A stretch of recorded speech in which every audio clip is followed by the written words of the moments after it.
The first markers the land had always been quiet in a way that felt earned, not accidental. It sat just beyond the polished edge of a master, planned neighborhood where everything was curated to look effortless. Fresh mulch, identical mailboxes, lawns measured like they were part of a contest no one admitted they were entering. My property didn't match their symmetry, and it never tried to. It was older than their development, older than their decorative street signs with tree names that didn't exist anymore.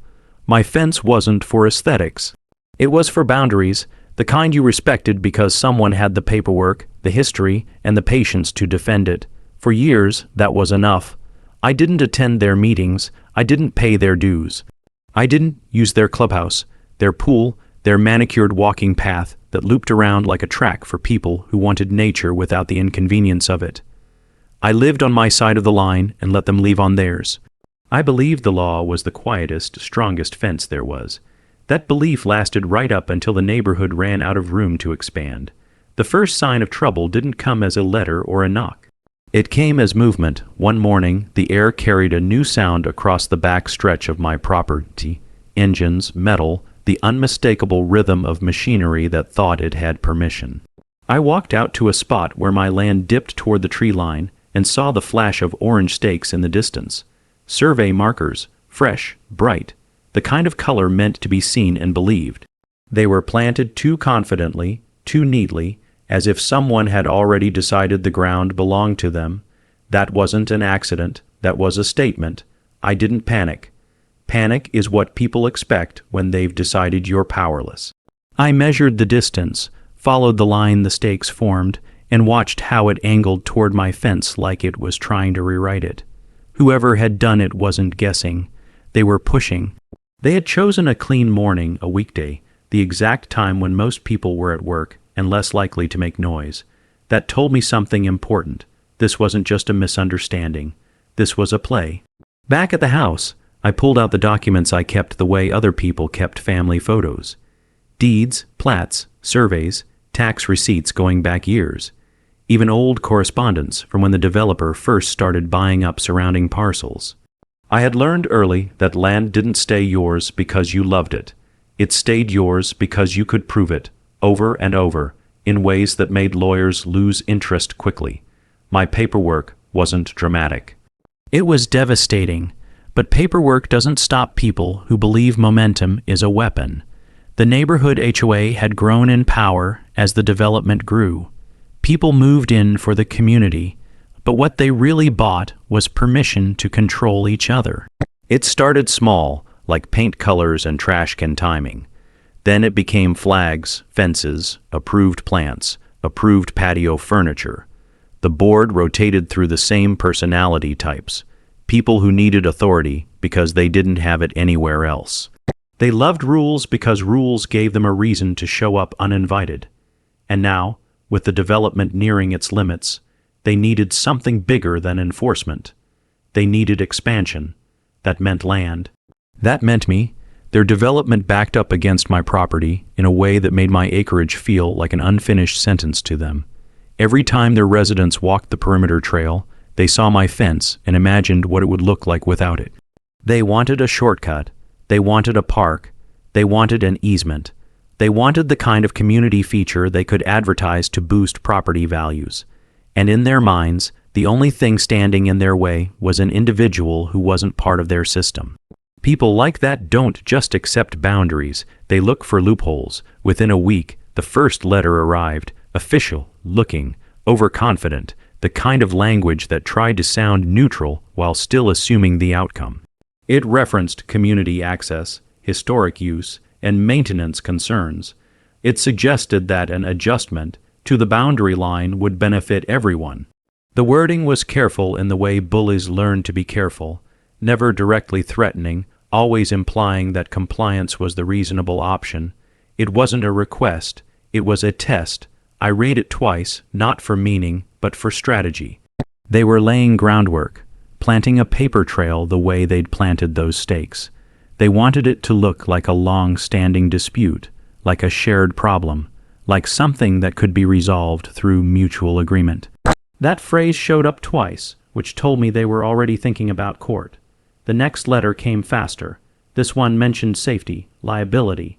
It implied that my fence was in disrepair, that it posed a risk to neighborhood children, that the HOA had received complaints. The word complaints wasn't backed by names, because names create accountability. They didn't want that. They wanted fog. They wanted the impression of a crowd. The problem with people who use crowds as weapons is that they forget land ownership isn't a popularity contest. It's an evidence contest, and I had evidence. But I also knew something else. HOA don't push like this unless they believe they've found something. They weren't just being annoying. They were moving with purpose. I drove down to the county records office the next day and requested everything I could pull on the surrounding parcels. Plats, amendments, development plans, easement filings, anything updated in the last year. That's when the pattern emerged. A new plat had been recorded, or attempted to be recorded, that clarified certain property lines along the development's edge. Clarified was a polite word. It meant redrawn. It meant someone had tried to make my boundary look ambiguous on paper, as if it had always been a question. The worst part was how subtle it was. They hadn't erased my property. They'd softened it, like smudging ink on purpose. A small sliver of land near the tree line was suddenly labeled as utility access.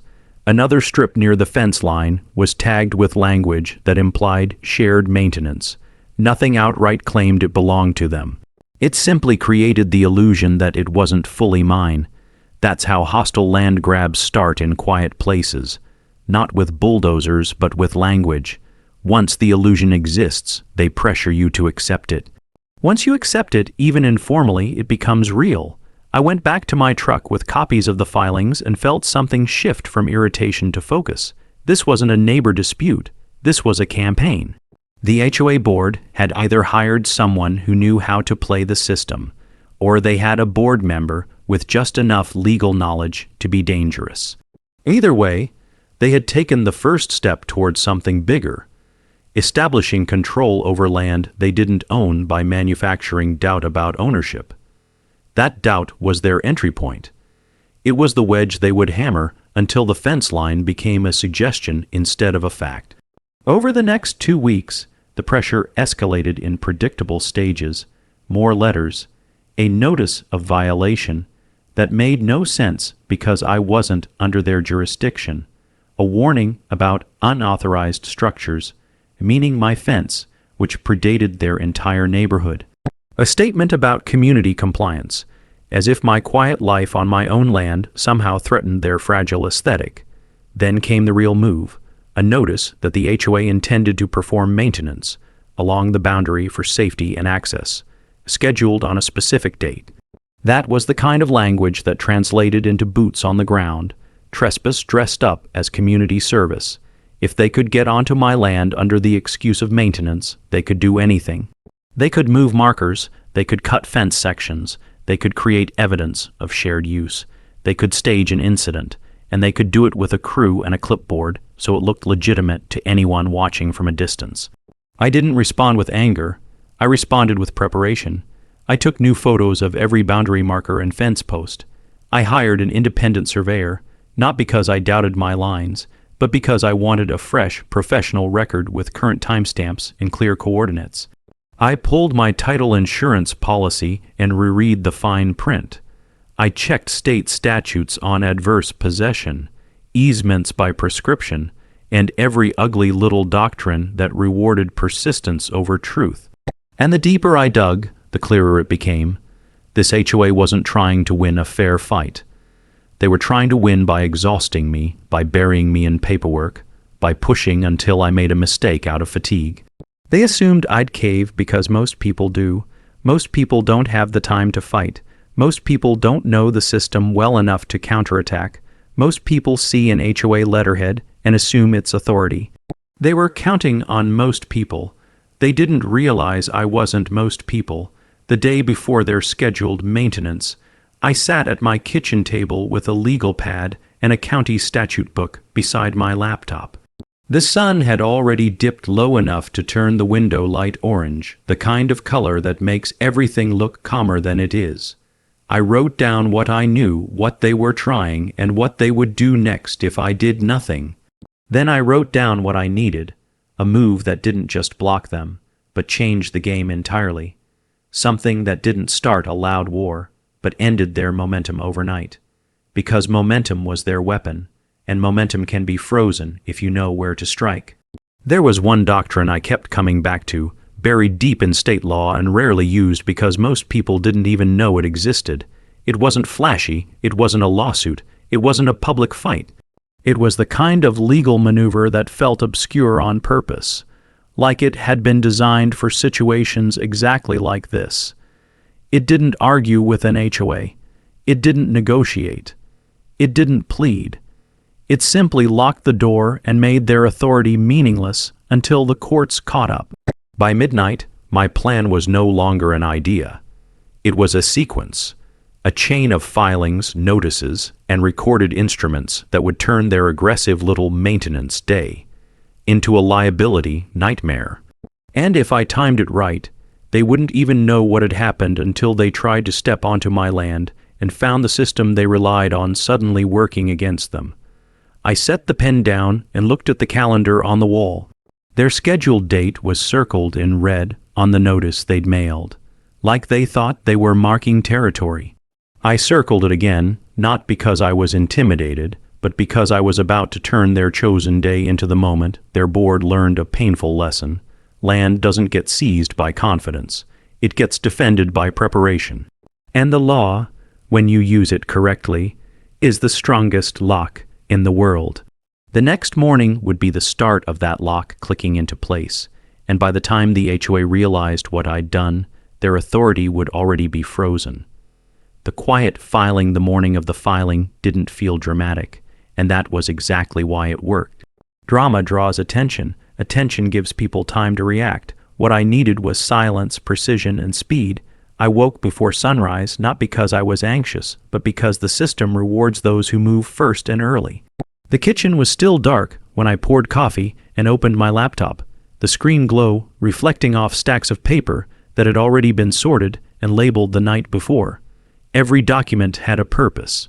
Every page had a destination. This wasn't a confrontation, it was a reroute. The HOA believed authority came from their letterhead and their confidence. They believed power lived in meetings and votes and enforcement committees. What they didn't understand was that their authority only existed inside a very narrow legal box, and that box could be sealed shut without ever speaking to them directly. The obscure maneuver I had settled on wasn't something most attorneys suggested because it didn't generate billable hours or dramatic court appearances. It was administrative, procedural, the kind of thing that only mattered if you understood how jurisdictions interacted with recorded land interests. In simple terms, it didn't accuse the HOA of wrongdoing. It didn't challenge their claims head on. Instead, it temporarily removed their ability to act at all in relation to my property by invoking a statutory freeze triggered by a contested interest declaration. Once recorded, that declaration forced any party claiming authority over the land to halt enforcement actions until the dispute was formally adjudicated. No maintenance, no notices, no entry. Any violation would expose them personally, not just corporately, to liability. The beauty of it was that it didn't require their consent, their awareness, or their participation. It only required accuracy.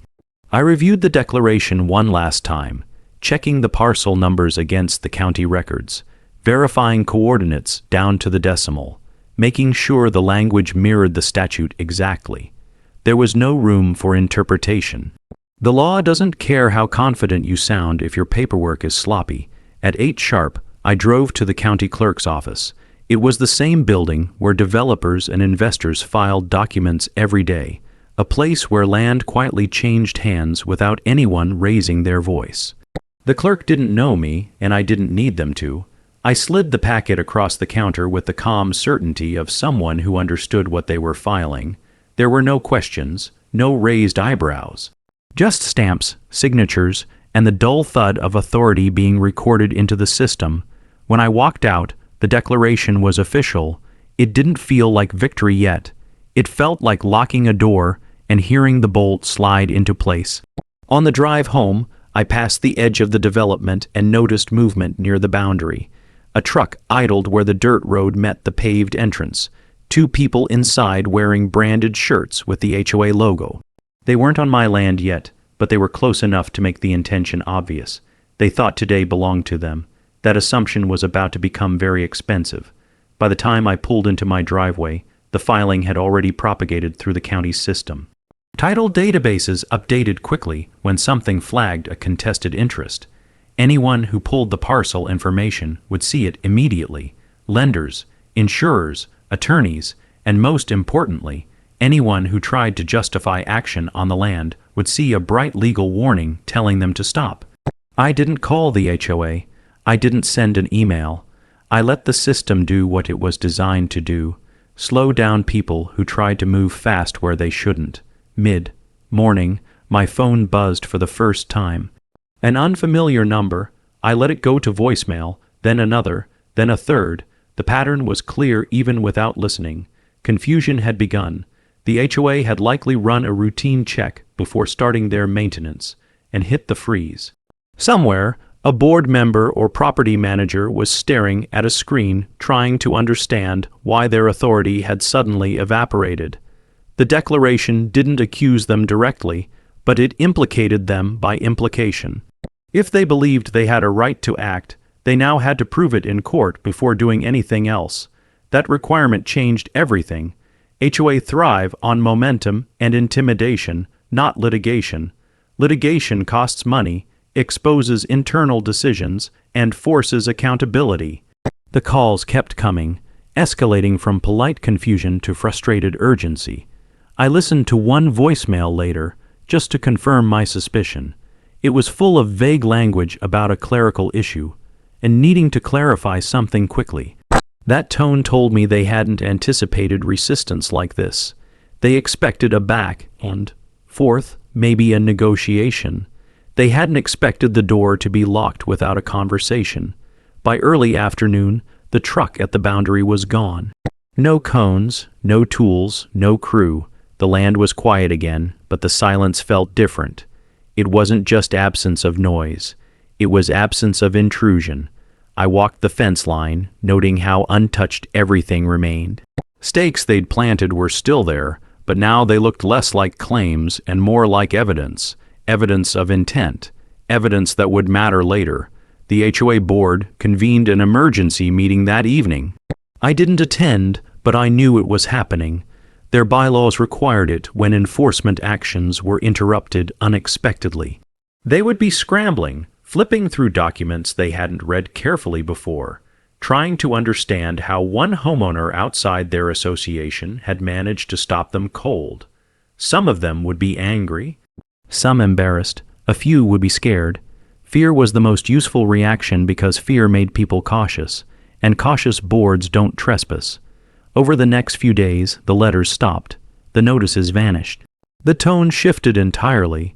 When communication resumed, it was through attorneys, not threats, not demands, requests, inquiries, carefully worded statements acknowledging a temporary pause. In action pending clarification of jurisdiction. That was the legal equivalent of a retreat. They weren't admitting fault, but they were acknowledging limitation, and that limitation was now on record. The declaration had done exactly what it was supposed to do: freeze their authority without ever challenging their ego directly. But I knew better than to think it was over. People who attempt land grabs don't give up because of one obstacle. They regroup. They look for ways around, they test edges. Somewhere in that board meeting, someone would suggest fighting back harder, filing their own claim, pressuring the county, leaning on political connections. The difference now was that they couldn't move quietly anymore. Every step they took would be documented, scrutinized, and constrained by the freeze they hadn't anticipated. That changed the power dynamic permanently. The system favors whoever understands it better, not whoever shouts loudest. As the week ended, I received a certified letter from the HOA attorney.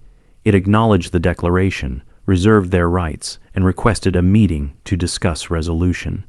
That word resolution was important. It meant they were no longer assuming victory. They were preparing for compromise. I didn't respond immediately. Timing matters when leverage is on your side. Instead, I prepared for the next phase. Because freezing authority was only the first step. It stopped the attack, but it didn't prevent future attempts unless I turned their failed grab into a long-term deterrent.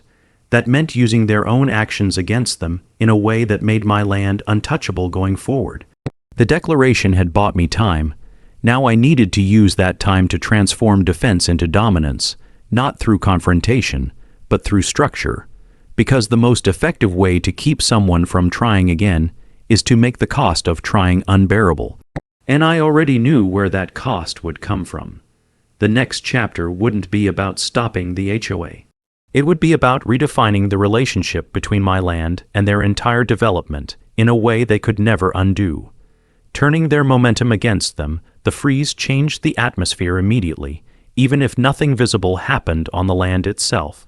What shifted was not the fence line or the markers, but the behavior around them. The HOA confidence had relied on movement. Letters arriving on schedule, notices stacking up, trucks appearing where they shouldn't. Once that movement stopped, the illusion of inevitability collapsed. Authority that cannot act is authority that starts to question itself. I understood that hesitation was temporary. Bureaucracies don't like being told no, especially by someone outside their structure. The board would look for a way to restore momentum, and that meant finding leverage they could still legally touch. That was why the next phase had to be proactive. I couldn't simply wait for them to make another move. I had to reshape the environment so thoroughly that any future attempt would trigger consequences far beyond what they were willing to risk. The declaration I had filed didn't just freeze their authority, it created a public record of dispute.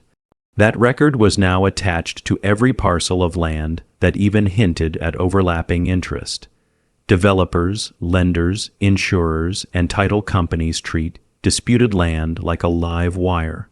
They don't touch it unless absolutely necessary, and they certainly don't want to be dragged into someone else's fight. The HOA development was still growing, still selling homes, still refinancing shared assets. That growth depended on clean records. I realized that their vulnerability wasn't their desire for my land. It was their dependence on uninterrupted expansion. The board may have been willing to bully an individual homeowner, but they couldn't afford to jeopardize the entire neighborhood's financial machinery. That was where the pressure needed to land. I began pulling public records again, this time not just about my parcel, but about the HOA itself. Their formation documents, their covenants, their recorded authority limits, the development agreements they had signed with the county. Buried in those documents was a clause most homeowners never read because it never mattered to them. A requirement that the HOA maintain clear, undisputed boundaries between association, controlled land, and non-member parcels. It wasn't a courtesy, it was a condition of their approval. The county had allowed the HOA to exist and enforce rules only within a clearly defined footprint. Any attempt to exert authority beyond that footprint, especially in a way that created a recorded dispute, triggered review. Review was the enemy of speed. I prepared a supplemental filing, not against the HOA directly, but addressed to the county planning department and the assessor's office. It outlined the existence of the dispute, referenced the newly recorded declaration, and requested clarification of jurisdictional boundaries for tax and regulatory purposes. That request alone was enough to force internal review. Counties move slowly by design, and when they review something, everything connected to it pauses. I wasn't accusing the HOA of wrongdoing. I was asking the county to protect itself. That framing mattered. Government agencies respond faster when their own compliance is at stake.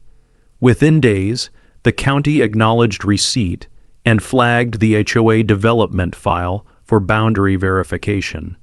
That flag didn't scream. It whispered, but whispers inside bureaucratic systems echo for a long time. Suddenly, the HOA wasn't just dealing with me. They were dealing with the same institutions that gave them power in the first place. Their attorneys would now have to answer questions they hadn't prepared for. Questions about why survey markers had been placed where they were. Questions about whether any recorded documents implied authority beyond their approved limits. Questions about exposure, Exposure is what keeps boards up at night, because exposure doesn't stay contained. It spreads to insurers. Insurers hate uncertainty even more than courts do. Sure enough, the HOA insurance carrier requested information. That request wasn't public, but I knew it happened because their behavior shifted again. The carefully worded legal letters stopped. The urgency softened. Communication slowed to a crawl. They were buying time, which meant they were losing ground. I continued documenting everything: photos, dates, copies of every notice, every filing, every public record request. Not because I planned to sue, but because documentation itself is a form of pressure. The more complete your records, the less room the other side has to maneuver without leaving footprints. And footprints are what turn quiet power plays into liabilities. Meanwhile, the residents of the development began to notice something was wrong. They didn't know the details, but they felt the delay. Planned amenities stalled. A proposed trail extension was quietly removed from a newsletter. A promised green space enhancement near the boundary was postponed indefinitely. The board didn't announce why, they never do, but residents ask questions when expectations aren't met. Those questions don't come to me. They go to board members, to property managers, to meetings where frustration starts to simmer. That internal pressure mattered more than any external threat. HOA fear their own members when promises fail. I didn't need to speak to a single resident to know what was happening. The silence was confirmation enough. At the same time, I took steps to reinforce my own position in ways that looked mundane but carried weight. I updated my title insurance endorsement to explicitly reference the disputed interest and the freeze. I commissioned a second, independent survey and recorded it alongside the first, not because redundancy was necessary, but because consistency is persuasive. Two professionals reaching the same conclusion is harder to dismiss than one.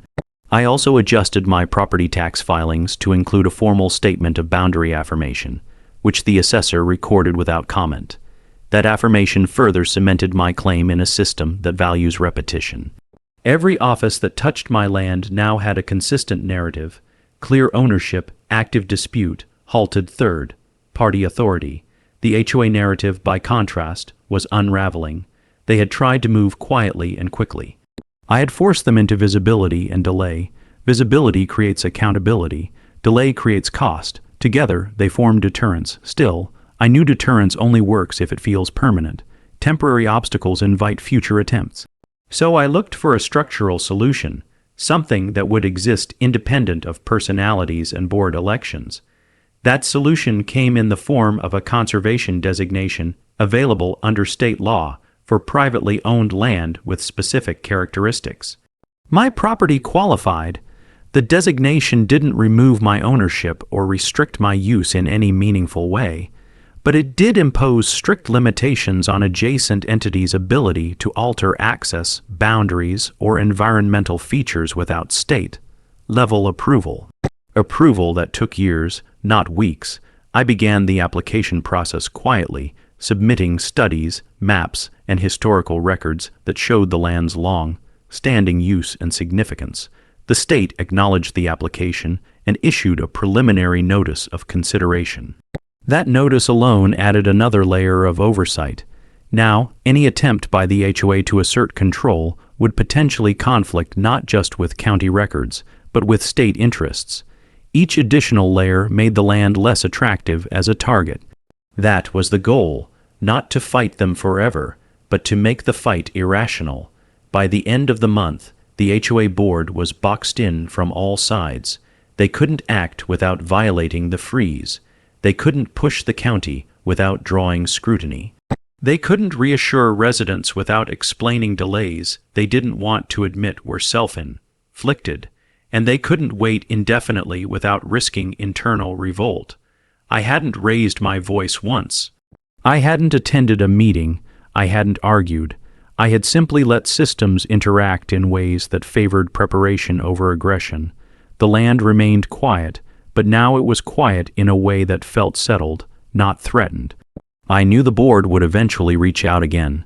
this time not from a position of assumed authority, but from necessity. When they did, the conversation wouldn't be about seizing land. It would be about how to retreat without losing face. And that was a far more advantageous starting point. The next phase would test whether they were willing to accept limits, or whether they would double down and expose themselves further. Either way, the outcome was already narrowing. Because once an HOA learns that its power can be frozen, questioned, and constrained, it never feels as absolute again. And absolute power is the only kind they understand. The board without teeth by the time the HOA reached out again, the tone had changed so completely it was almost unrecognizable. Gone was the quiet arrogance that had saturated their earlier letters, the subtle assumptions that compliance was inevitable and resistance temporary. What replaced it was something far more revealing: caution. The message didn't arrive as a demand or even a formal notice. It came as a carefully structured communication framed around clarification, alignment, and mutual understanding. Those words are the refuge of organizations that realize they have overextended themselves. They were no longer pushing. They were feeling around in the dark, trying to understand the shape of the room they'd stumbled into. I read the letter once and set it aside without responding, not because it wasn't worth acknowledging, but because timing was still working in my favor. Every day that passed without resolution increased pressure on the board internally. Residents were restless. Development plans were stalled. Legal bills were quietly accumulating. Silence, in this context, wasn't avoidance. It was leverage. The HOA authority existed only when it could be exercised. Stripped of action, it became theoretical, and theory doesn't scare anyone. Meanwhile, the county's boundary review moved forward at its usual glacial pace, which worked perfectly for me. Requests for clarification were sent to the HOA Council, who now had to answer under oath about decisions that had previously been made casually, even recklessly. That shift alone exposed fractures within the board. People who had voted confidently for aggressive action were now being asked to justify those votes in writing, knowing that every answer could later be scrutinized. Accountability changes behavior faster than opposition ever could. I continued reinforcing my position quietly. The conservation designation application advanced to the next stage, triggering a site visit by a state environmental reviewer. The visit was routine, unremarkable, and completely outside the HOA control. But its existence added another date on the calendar that the board couldn't ignore. Any attempt to assert authority now risked interfering with a pending state process. The more calendars my land appeared on, the less likely anyone was to touch it. The HOA board met again, this time for longer, and with fewer people willing to speak confidently. I didn't need transcripts to know this. The signs were everywhere. A revised newsletter went out to residents, stripped of timelines and promises. Language about future amenities became vague. The board chair stopped posting weekly updates. When authority erodes, communication is always the first casualty. I noticed subtle changes at the boundary as well. The survey stakes disappeared one morning, pulled out quietly without announcement. That act alone was an admission. They weren't conceding publicly, but they were retreating physically. Retreat leaves marks, even when no one talks about it. I documented the removal anyway, not because I needed to, but because patterns matter. A week later, another letter arrived, this one explicitly requesting a meeting, not a hearing, not a compliance review. A meeting, that distinction was critical. It meant they recognized they no longer had standing to summon me. They could only ask.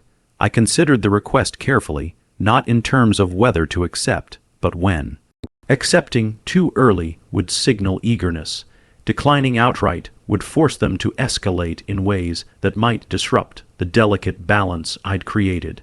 So I responded with a conditional acknowledgement, stating that any discussion would need to occur after the county completed its boundary clarification, and after the state issued its preliminary findings. In other words, not yet. The response was polite, factual, and immovable. It gave them a future point of hope without giving them anything actionable in the present. That kind of delay is maddening for boards accustomed to control.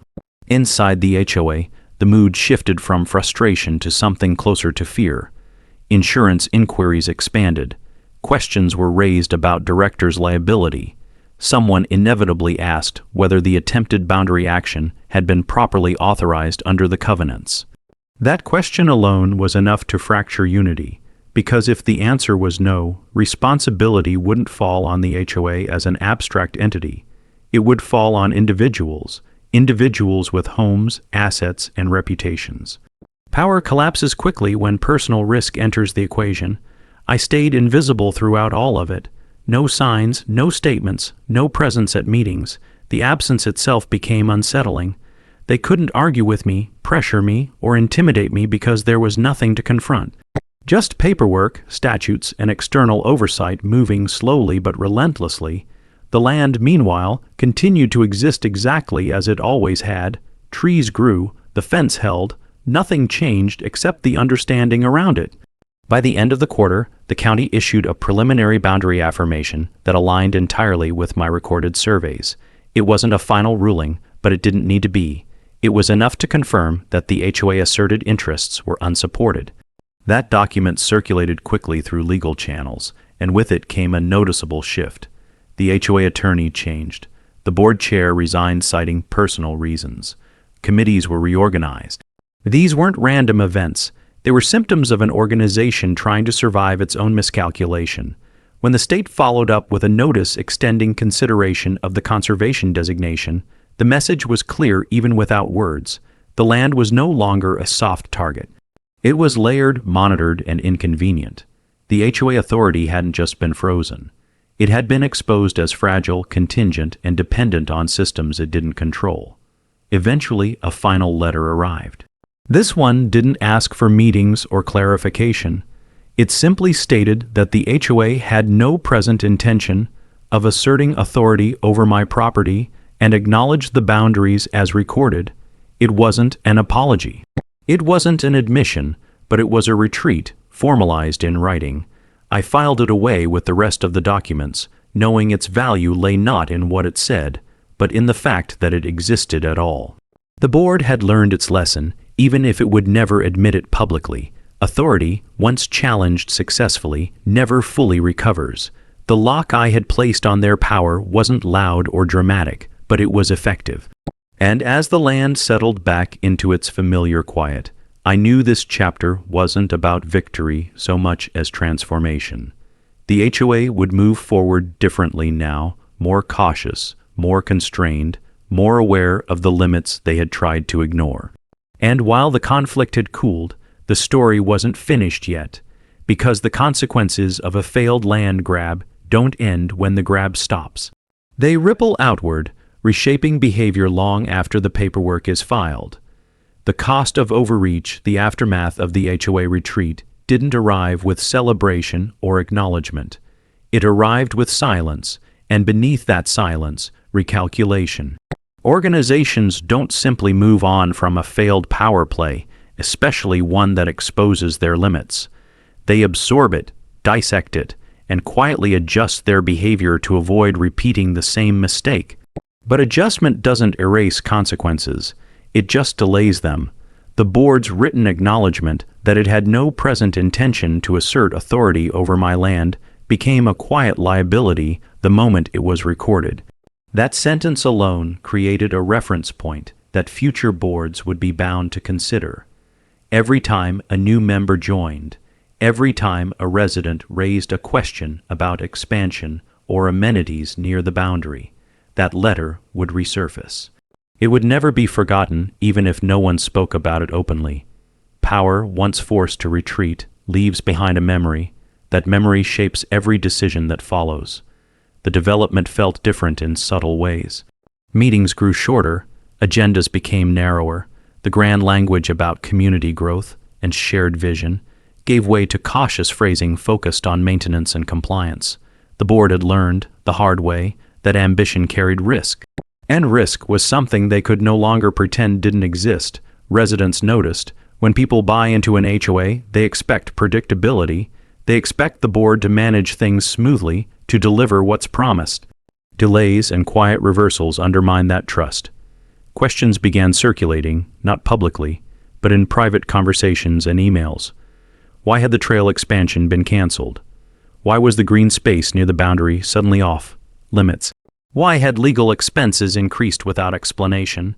Those questions didn't need answers to be damaging. The act of asking them was enough. Internally, the board fractured further. The resignation of the chair had created a vacuum that no one was eager to fill. Leadership roles carry exposure, and exposure had become a threat. Committees were reshuffled, responsibilities diluted, decisions deferred. The HOA still existed, still enforced minor rules, still sent out newsletters. But the confidence that once drove bold action was gone.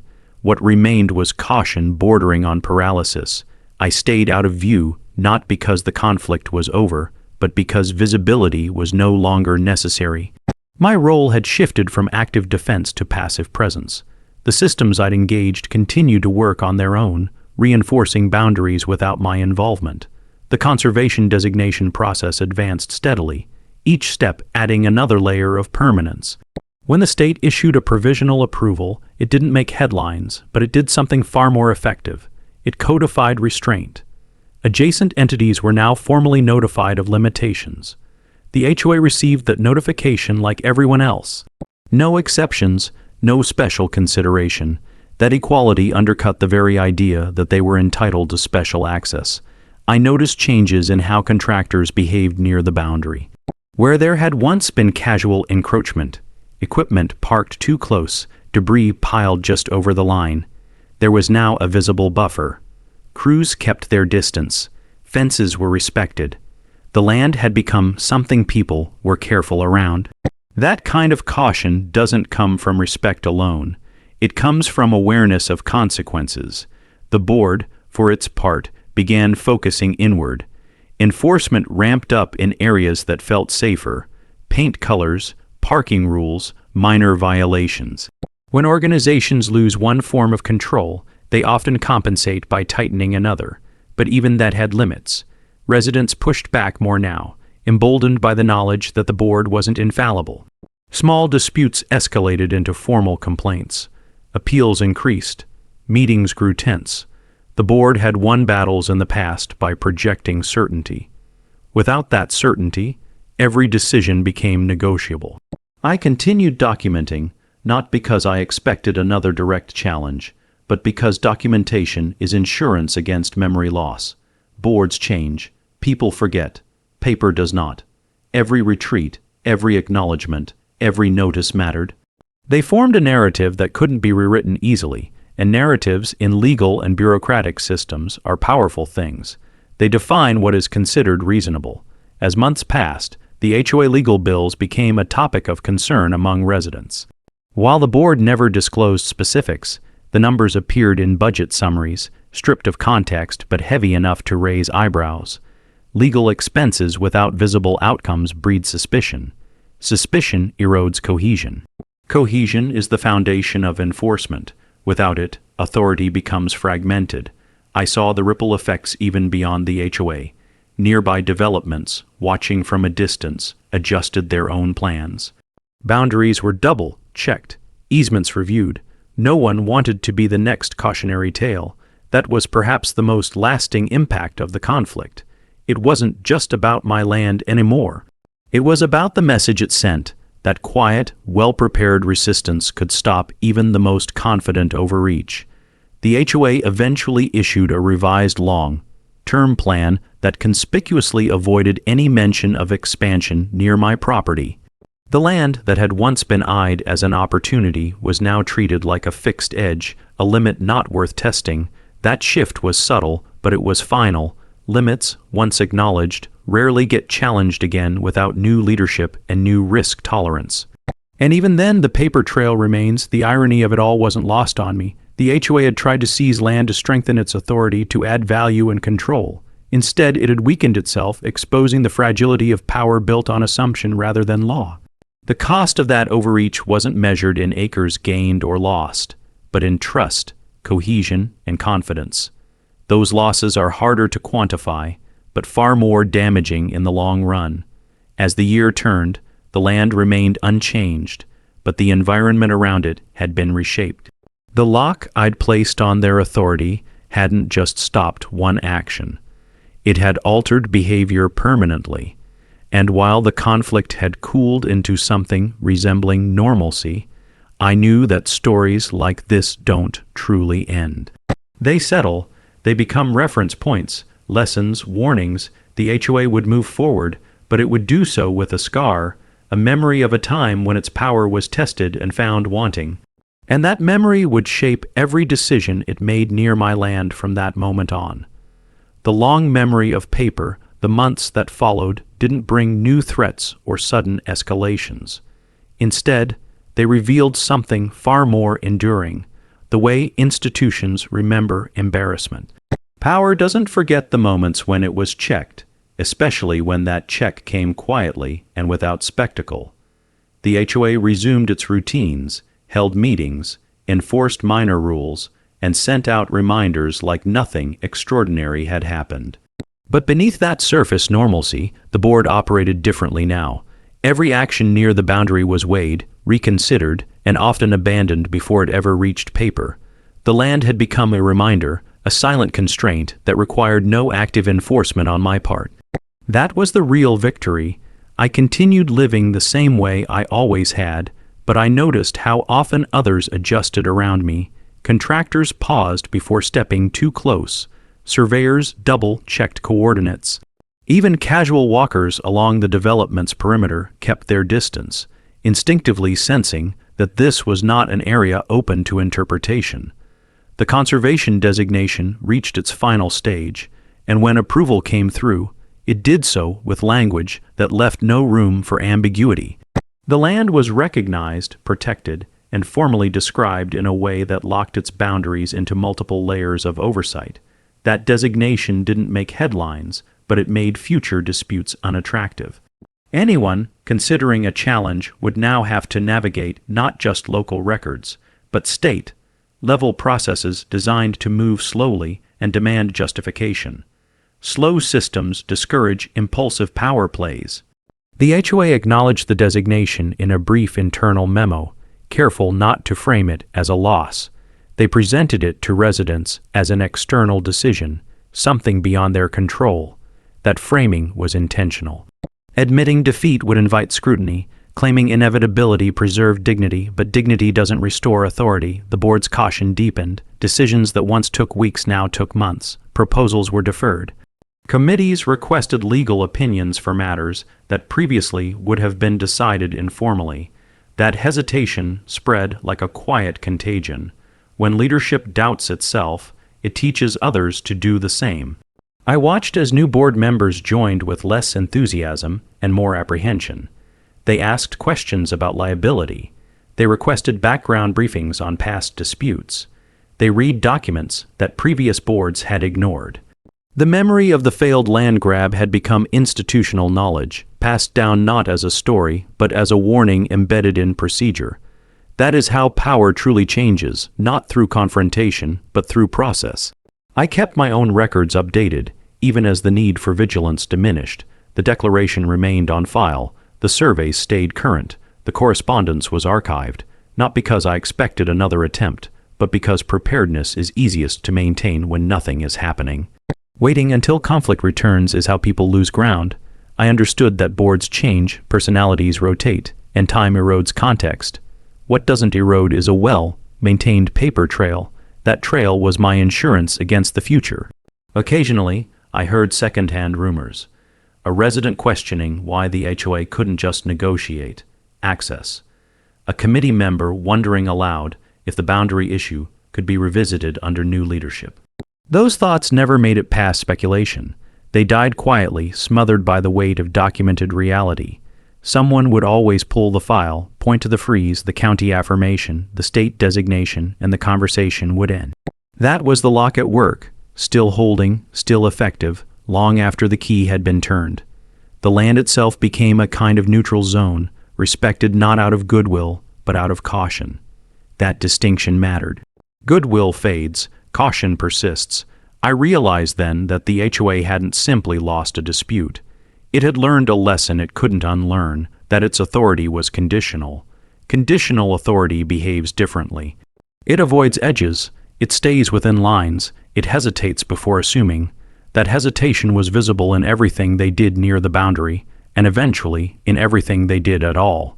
Residents sensed it, even if they couldn't articulate it. The board no longer felt invincible, and invincibility, once cracked, never fully returns. As another year passed, the development continued to age. New residents moved in without knowing the history, unaware of how close the HOA had come to overreach. That ignorance didn't weaken my position, it strengthened it, because when stories fade, records take their place. New boards inherit files, not memories, and files tell the truth without emotion. The truth, in this case, was simple and unchangeable. The land was not theirs, had never been theirs, and had proven costly to challenge. I found a strange satisfaction in that simplicity. Not triumph, not vindication, but resolution. The kind that doesn't require constant defense. The kind that allows you to stop watching the horizon for threats. The conflict had reshaped more than just boundaries. It had clarified roles.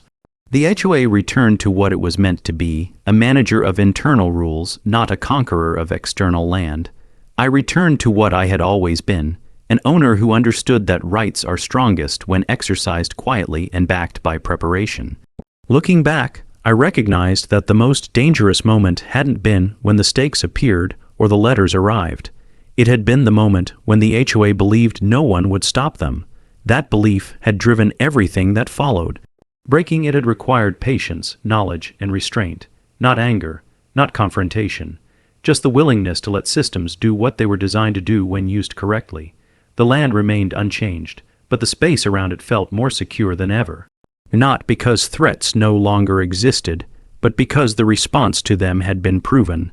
The lock held, and locks that hold long enough eventually become part of the structure itself. When power learns its limb, its time has a way of revealing whether a conflict truly ended or merely paused. In this case, time didn't revive the dispute, it confirmed its conclusion. The HOA never returned to my boundary with the same posture it once had, and that absence of challenge spoke louder than any apology ever could. What lingered instead was a careful distance, an unspoken agreement enforced not by goodwill but by memory. Institutions, like people, adapt when they survive a near miss. They don't forget the lesson, they encode it into behavior. The board learned where its reach ended, and more importantly, where it should never extend again. That awareness settled into the organization like a permanent adjustment to posture, subtle but unmistakable. I began to notice how often the HOA referenced jurisdictional clarity in its internal materials. That phrase appeared in revised training documents for new board members, in procedural checklists, even in legal disclaimers attached to routine notices. It was never connected directly to my land, but its origin was obvious. Someone had decided that the cost of ambiguity was too high. They had learned that assumptions, when written down and challenged, turn into liabilities. So they compensated with caution. The board's authority now came wrapped in qualifiers. Where they once acted first and justified later, they now justified endlessly before acting at all. This shift rippled outward, affecting how residents interacted with the HOA. Complaints that might once have been dismissed were now handled more carefully. Appeals were reviewed instead of rubber-stamped. The board had lost its appetite for conflict, not because it had grown kinder, but because it had grown wary. That wariness benefited everyone, though few understood why. My land remained the quiet constant in all of this. It didn't change, didn't expand, didn't retreat. It simply existed, fully documented and firmly placed. The fence line became a reference point, a known quantity in a system that had learned to respect fixed edges. Even new development plans acknowledged it without question. Where maps once blurred its boundary, updated versions drew it sharply, decisively. That clarity was not generosity. It was self-preservation. I thought often about how close the HOA had come to succeeding, not because they were right, but because they were confident.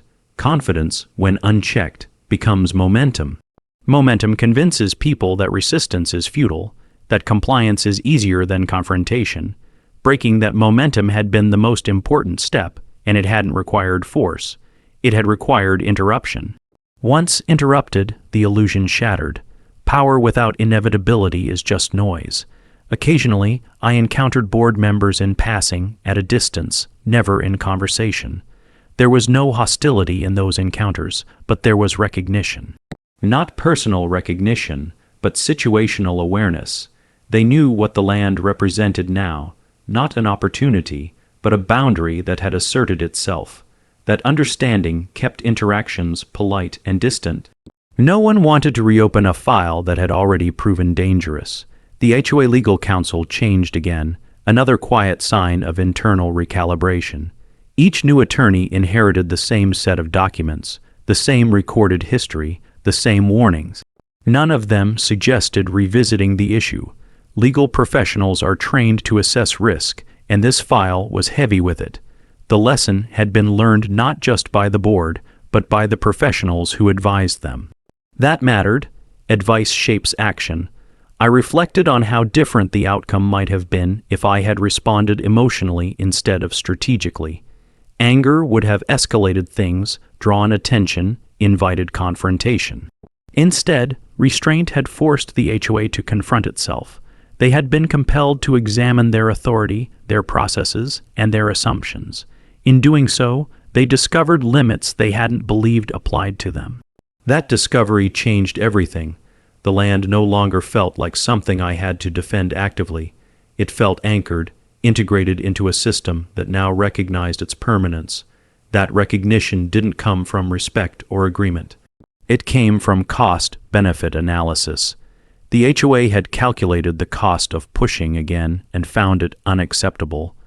That calculation would be revisited periodically, but the inputs wouldn't change. The documents wouldn't disappear. The designations wouldn't expire. The memory of overreach wouldn't fade from the files, and so the conclusion held. As seasons passed, the story became less about conflict and more about outcome. The HOA had tried to seize land through pressure and loopholes. It had failed. In failing, it had revealed the fragility of authority built on assumption rather than law. The homeowner, acting quietly and deliberately, had locked that authority out without confrontation. That was the true resolution, not a dramatic showdown, but a lasting adjustment in how power was exercised. I understood then that the story wasn't just about land. It was about the difference between loud power and durable power. Loud power demands attention. Durable power operates through systems, records, and patience. The HOA had relied on the former. I had relied on the latter. Time had shown which one lasted. The silence that spoke loudest, the true measure of whether a conflict is resolved, isn't found in official letters or final filings. It's found in what stops happening. In this case, what stopped was intrusion, speculation, and ambition near my land. The HOA didn't announce a policy change or issue a statement of reflection. They didn't need to. Their behavior told the story more clearly than words ever could. The absence of activity along the boundary became permanent. No new surveys, no accidental encroachments, no exploratory language in planning documents. The land had moved from being a target to being a constant, something acknowledged but not questioned. Silence, in systems built on control, is never accidental. It's learned. I noticed that the development's growth subtly shifted direction. New amenities were planned inward instead of outward. Resources were redirected toward maintaining existing features rather than extending reach. The board framed these choices as strategic, but the reasoning was obvious to anyone who knew the history. Expansion near my property had become synonymous with risk. Risk was now something the HOA avoided at all costs. Their earlier confidence had been replaced by institutional caution, and caution reshapes priorities. Internally, the board's procedures became more formal, more layered. Simple decisions that once passed with a show of hands now required documented justification. Legal review became standard, not exceptional. That shift slowed everything down, but it also reduced error. Ironically, the same mechanisms that had protected my land were now protecting residents from arbitrary enforcement. The HOA had learned restraint not as a moral lesson, but as a survival tactic. The land continued to exist outside their system, untouched and unchanged. Its independence had become its greatest strength. Where other boundaries were negotiated, debated, and occasionally violated, this one was simply accepted. Acceptance didn't come from agreement, it came from exhaustion. The board had spent too much time and too many resources trying to bend something that wouldn't move. Eventually, they stopped trying. That moment when effort ceases is when power truly shifts. I remained vigilant without being visible. Records were maintained, designations renewed, surveys updated when necessary. Preparedness had become routine, not reactive. That routine was part of what made the resolution durable. The HOA didn't face a single opponent they could pressure or outweight. They faced a system that required effort every time they considered testing it. Effort discourages impulse. Impulse is the fuel of overreach.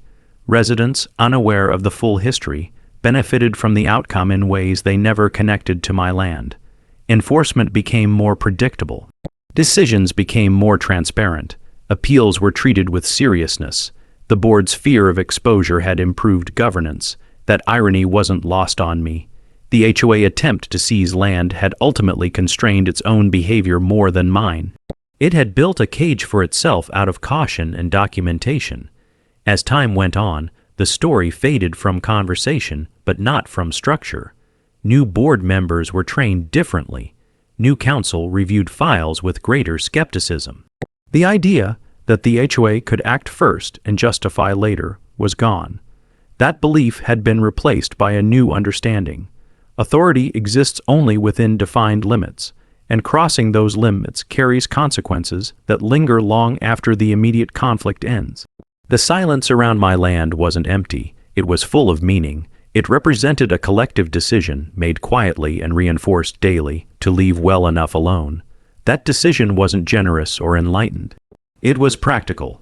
It was the result of experience, and experience, once paid for, is rarely ignored. I understood then that the story had reached a point where nothing more needed to happen. The lock had done its job. The door stayed closed not because someone was watching it constantly, but because everyone knew what happened the last time it was tested.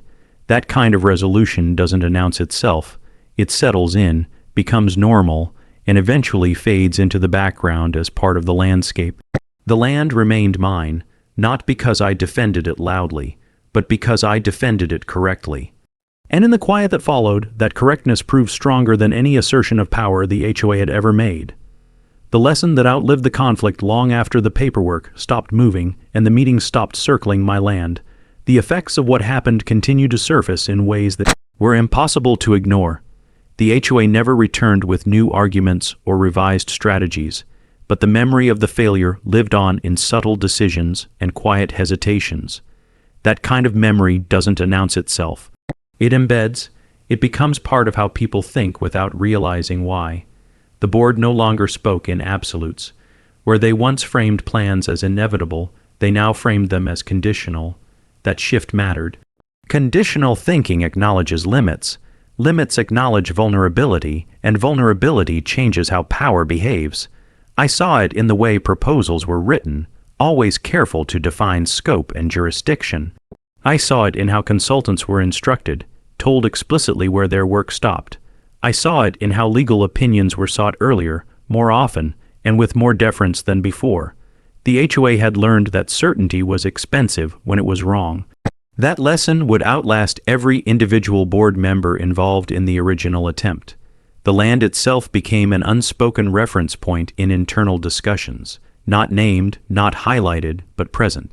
A line no one crossed, a reminder that external authority existed and that ignoring it carried consequences. New residents, unaware of the history, simply accepted the boundary as fixed to them. It was just part of the landscape. That acceptance was the final confirmation that the conflict had resolved in the most durable way possible. When disputes become invisible to the next generation, they are truly over. I reflected on how easily the outcome could have gone the other way. If I had hesitated, argued emotionally, or relied on informal assurances, the HOA momentum might have carried them forward. Momentum rewards speed, not accuracy. Breaking it required patience and precision, not force. That distinction mattered more than anything else. The HOA hadn't been defeated in a courtroom or shamed publicly.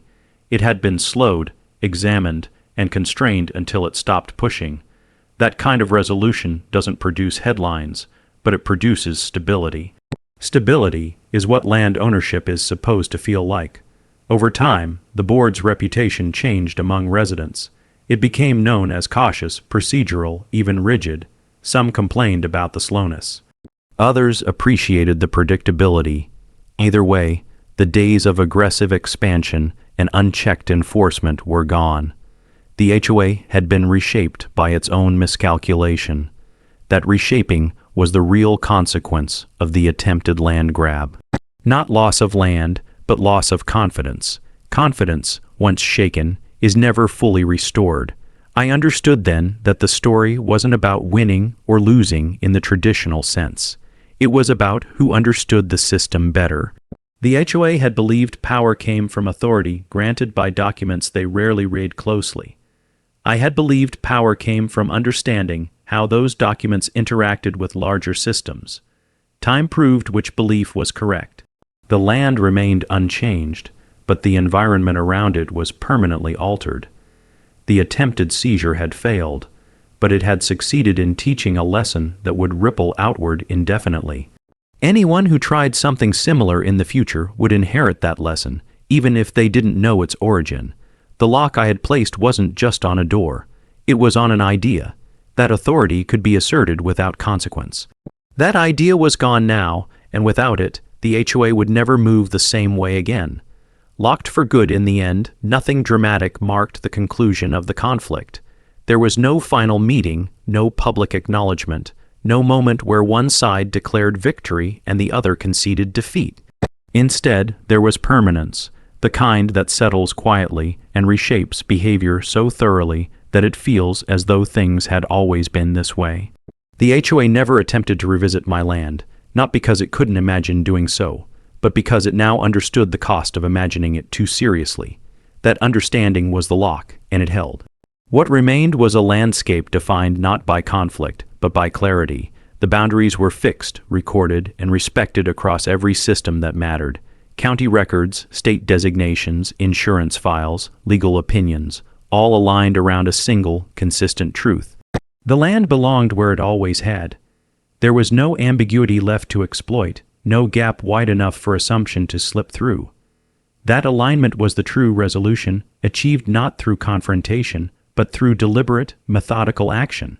The HOA continued to exist, to govern its community, to enforce its rules within its proper scope, but it did so with an awareness it hadn't possessed before. Authority was no longer treated as a given. It was treated as something conditional, something that could be questioned and constrained if mishandled. That awareness changed the tone of everything they did. Power became quieter, more careful, less inclined to test edges. That change wasn't born of goodwill, it was born of experience. I returned fully to the life I had lived before the first survey marker appeared. The land remained my responsibility, my refuge, my constant. I didn't think about the HOA often anymore, and when I did, it was without tension. The conflict had resolved itself into history, stored neatly in files and records that would outlast everyone involved. That was the best possible outcome. Rights that must be defended constantly are fragile. Rights that defend themselves through structure are durable. Looking back, the lesson was simple, even if the process wasn't. When someone tries to seize what isn't theirs through pressure and loopholes, the most effective response isn't to fight louder. It's to understand the system better than they do and to use it with precision. The HOA had relied on assumption, confidence, and momentum. I had relied on documentation, timing, and restraint. Time had shown which approach held. The lock